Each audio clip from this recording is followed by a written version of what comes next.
ಅಲ್ಲ ರೀ, ರಸ್ತೆಯಲ್ಲಿ ನಮ್ಮ ಅಮ್ಮನ್ ಯಾರೋ ಚುಡಾಯಿಸಿದ್ರು ಅಂತಂದ್ರೆ ನಮ್ಮ ಅಮ್ಮನ್ ಪರವಾಗಿ ನಿಂತ್ಕೊಂಡ್ರೆ ನಿನಗೇನ್ ಲಾಭ? ನಿಮ್ಮ ಅಮ್ಮನ್ ಪರವಾಗಿ ನಿಂತ್ಕೊಂಡ್ರೆ ಅಂದ್ರೆ ಹಂಗಾಗಲ್ಲ. ನನಗೆ ಅಮ್ಮನಿಗಿಂತ ದೇವ್ರ ಶ್ರೇಷ್ಠ ಅಂತ ಯೋಚನೆ ಮಾಡ್ತೀನಿ. ಒಂದು ವಿಡಿಯೋದಲ್ಲಿ ಹೇಳ್ತೀರಿ ಸೌಜನ್ಯ ತಾಯಿ ಕೂಡ ಸುಳ್ಳು ಹೇಳ್ತಿದ್ದಾರೆ ಮಗಳ ಬಗ್ಗೆ. ಅದೇ ಯಾವ ತಾಯಿ? ಕೀರ್ತಿ ಅವರೇ, ಒಂದ್ ನಿಮಿಷ ಎಲ್ಲದಲ್ಲ ಎಮೋಷನ್ಸ್ ಅಲ್ಲಿ ಮಾತಾಡೋದು ಬೇಡ. ಇದನ್ನ ಎಮೋಷನ್ಸ್ ಅಲ್ಲಿ ಮಾತಾಡೋದು ಬೇಡ. ಯಾವ ತಾಯಿ ಕೂಡ ಎಮೋಷನ್ಸ್ ಬೇಡ. ಕೀರ್ತಿ ಅವರೇ, ಎಮೋಷನ್ ಹೌದು ಅಲ್ಲೋ ಜನ ಜಡ್ಜ್ ಮಾಡ್ಲಿ. ಯಾವ ತಾಯಿ ತನ್ನ ಮಗಳ ಬಗ್ಗೆ ಗ್ಯಾಂಗ್ ರೇಪ್ ಆಗಿದೆ ಅಂತ ಹೇಳಿ ಸುಳ್ಳು ಹೇಳ್ತಾಳೆ? ಸುಳ್ಳು ಹೇಳೋದ್ರಿಂದ ಆಕೆಗೆ ಲಾಭ ಏನು? ಅಂದ್ರೆ ನಿಮ್ ಪ್ರಕಾರ ಮೆಡಿಕಲ್ ಪ್ರಕಾರ ಅಲ್ಲ, ಪ್ರಶ್ನೆ ಇದು. ಪ್ರಶ್ನೆ ಅಲ್ಲ, ನನ್ನ ಒಪಿನಿಯನ್ ಹೇಳ್ತಾ ಇಲ್ಲ, ಪ್ರಶ್ನೆಗಳನ್ನು ಕೇಳ್ತಾ ನೀವು ಹೇಳ್ತಾ ಇರೋದು ಸುಳ್ಳು. ನಾನಲ್ಲ ಸರ್, ಕಿರಿಕೀರ್ತಿ ಅವರೇ, ನಿಮಗೂ ಗೊತ್ತಿರೋ ಹಾಗೆ ಸೌಜನ್ಯ ತಾಯಿ ಹೇಳಿರೋದು ಗ್ಯಾಂಗ್ ರೇಪ್ ಅಂತ. ನಾನು ಹೇಳ್ತಿಲ್ಲ. ಸರಿ, ಅವ್ರು ಹೇಳ್ತಿದಾರಲ್ಲ ಗ್ಯಾಂಗ್ ರೇಪ್ ಅಂತ. ಯಾರು ಮಾಡಿದ್ರಂತೆ ಹೇಳಿ, ಉತ್ತರ ಕೊಡಿ. ಯಾರು ಮಾಡಿದ್ರಂತೆ? ಇದನ್ನ ಎಮೋಷನಲಿ ಮಾತಾಡಿದ್ರೆ ಆಗಲ್ಲ.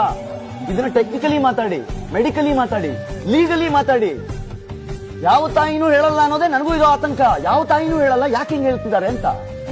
ಅಂದ್ರೆ ನಿಮ್ ಪ್ರಕಾರ ಇನ್ವೆಸ್ಟಿಗೇಷನ್ ಆಫೀಸರ್ ಸಿಐಡಿ ಸೌಜನ್ಯ ತಾಯಿ ಸುಳ್ಳು ಹೇಳ್ತಿದ್ದಾರೆ ಈ ಪ್ರಕರಣದಲ್ಲಿ? ಅಫ್ಕೋರ್ಸ್ ಸುಳ್ಳು ಹೇಳ್ತಾ ಇದ್ದಾರೆ. ಈ ವಿಚಾರದಲ್ಲಿ, ಈ ಪರ್ಟಿಕ್ಯುಲರ್